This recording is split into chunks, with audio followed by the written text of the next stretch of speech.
1857 की इस जंग के बाद 1858 का साल आया, तब सुल्तानपुर और पूरे अवध में हालात और ज्यादा खतरनाक हो गए।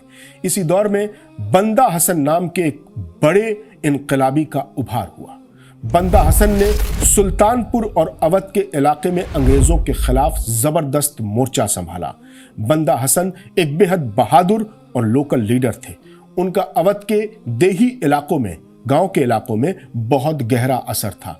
बंदा हसन ने आम लोगों और छोटी छोटी फौजी टुकड़ियों को इकट्ठा करके एक छापामार फौज बनाई।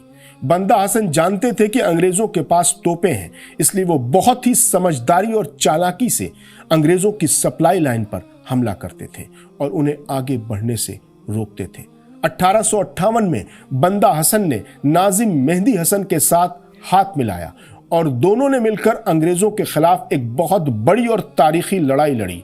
ये वो वक्त था जब ब्रिटिश फौज पूरे अवध को दोबारा अपने कब्जे में लेने के लिए हर तरफ से हमले कर रही थी, लेकिन बंदा हसन और मेहदी हसन की इस जोड़ी ने सुल्तानपुर की सरहदों पर अंग्रेजों का डटकर सामना किया।